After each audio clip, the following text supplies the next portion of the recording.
Welcome back. As WMBD continues to honor Black history, we're focusing on the significance of hair salons and barbershops. Shop Talk is part one of my fellowship series exploring where and why we gather in the Black community.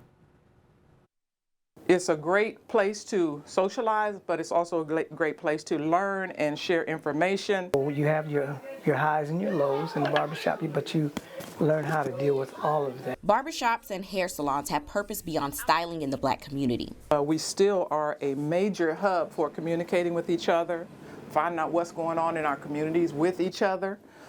Helping each other with family issues, community issues. The community embraces hair specialists at great magnitude to the point families are serviced by the same person across generations.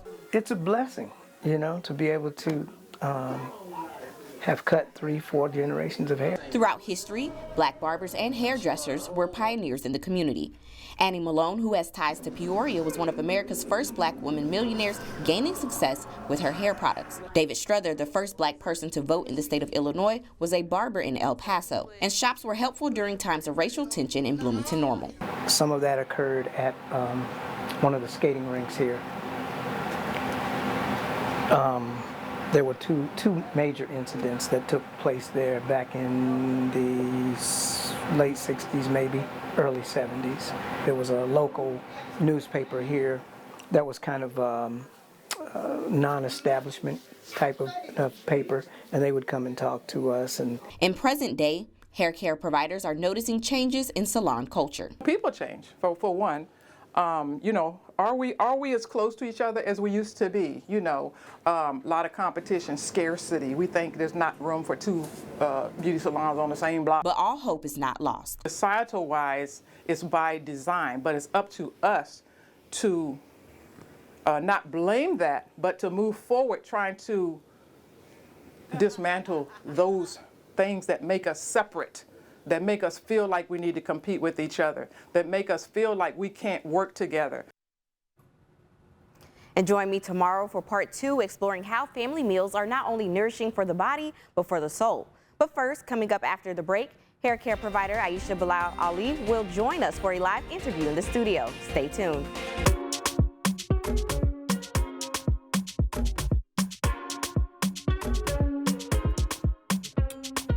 Welcome back. We're continuing to honor Black history. Now today was part 1 of my fellowship series about gathering in the Black community.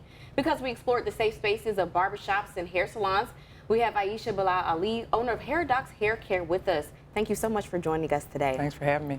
Now, how did you get into hair care? I have 7 sisters. Okay, wow. so just from being a young person and having to do hair, not wanting to get that hot comb every Saturday or Sunday morning, just learning how to do it myself, and then doing my sister's hair. There's just so much hair to do that we just had to pitch in. And if we wanted the latest styles, we had to do them ourselves. Oh, okay. Right. Well, that's nice. Now, could you share the historical importance of barbershops and hair salons in the Black community? Well, first and foremost, we couldn't get our hair done in a traditional salon that wasn't in our community, so of course we had to fill that need ourselves. And as you know, from being natural, our hair does require some other techniques and services that might be more culturally oriented, so we're able to express ourselves that way.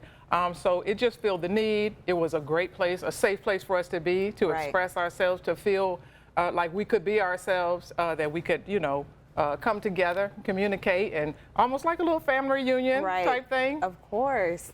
Now, what purpose do they serve, excuse me, in present day?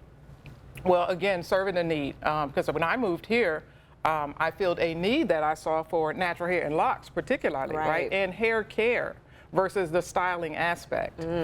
So we are still a hub for information, for community life. It's not, you know, you come there any day, you'll have a conversation about family life, your community life, your church life. You know, what can we do as a community, improving ourselves, our families, even recipes and things, whatever, you know, positive things though. It is definitely like a family reunion. It is. Now, what is your favorite part, I guess, about owning a hair salon? I would say feeling a need for one. Feeling, because it makes you feel needed.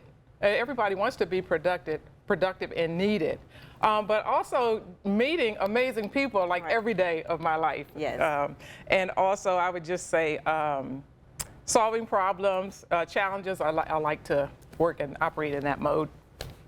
You have any favorite stories from customers or something? Like we saw the man has 50 years, so he's done 3 to 4 generations. Yeah. Any babies that are now in college or anything for you? I'm telling you, it's not unlikely that you would meet somebody in high school, right, and get them through graduation, college, their marriage, their first child. right. So it's an amazing place to be, and they feel like your family. We see them every 2, 3, 4 weeks, and so you kind of are there sometimes more than with your family. Right. Yeah. That's especially depending on the style and how much hair you have. Right.